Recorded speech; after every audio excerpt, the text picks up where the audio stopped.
Hai sahabat terkenal, kali ini kita akan mengenali sedikit tentang sosok pahlawan lainnya. Siapa dia? Sebelum itu jangan lupa subscribe ya bagi yang belum subscribe. Mari kita mulai. Ida Anak Agung Gede Agung adalah tokoh asal Bali yang diangkat menjadi pahlawan nasional. Ia merupakan seorang ahli sejarah dan tokoh politik Indonesia. Di Bali, ia menjadi seorang Raja Gianyar, menggantikan sang ayah. Agung menjadi Menteri Masalah-Masalah Kemasyarakatan pada Kabinet Persatuan Nasional. Ida Anak Agung Gede Agung lahir di Gianyar, Bali, tanggal 24 Juli tahun 1921. Ia mengawali pendidikan sekolahnya di Hollands Inlandse School atau setingkat sekolah dasar.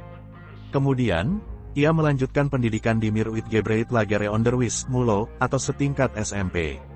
Setelah lulus dari Mulo, Ida Anak Agung Gede Agung melanjutkan sekolah di Algemeen Lagere atau SMA. Setelah itu, ia bersekolah di Sekolah Tinggi Hukum dan mendapat gelar sarjana hukum di Rekats Hogeschool. Peran Ida Anak Agung Gede Agung di dunia politik dimulai di negara Indonesia Timur, NIT. Awalnya ia menjadi Menteri Dalam Negeri, lalu sebagai Perdana Menteri pada Desember tahun 1947 sampai Desember tahun 1949.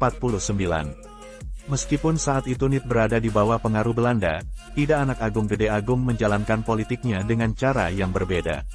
Pada Januari tahun 1948, Anak Agung melaksanakan pertemuan dengan Perdana Menteri RI, Amir Syarifuddin, untuk bersama-sama mencari solusi terkait masalah nasionalisme Indonesia. Berdasarkan pertemuan itu, pada tanggal 19 Januari tahun 1948, pemerintah RI mengakui adanya NIT.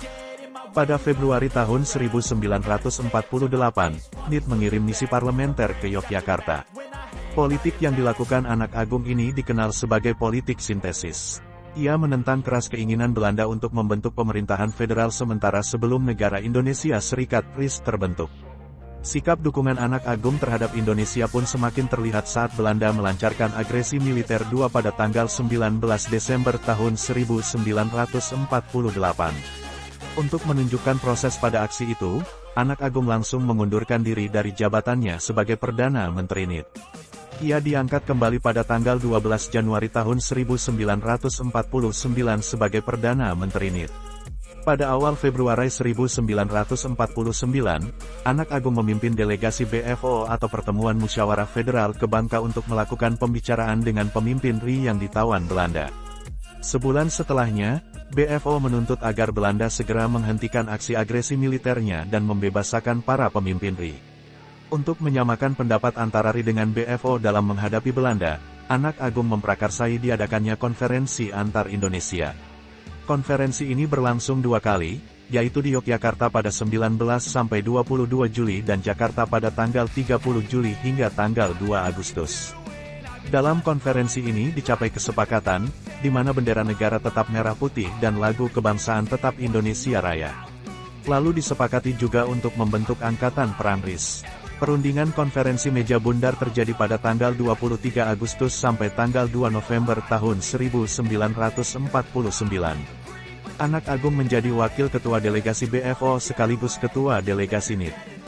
Dalam perundingan KMB ini, Anak Agung menuntut agar wilayah Irian Barat digabungkan dalam RIS. Namun, Belanda tetap mempertahankan bahwa Irian Barat berada di bawah kekuasaan mereka.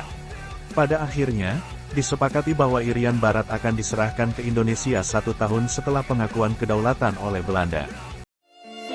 Ida Anak Agung Gede Agung wafat pada tanggal 22 April tahun 1999. Berkat sumbangsihnya, Ida Anak Agung Gede Agung diberi penghargaan oleh pemerintah RI yaitu Bintang Mahaputra Adipradana.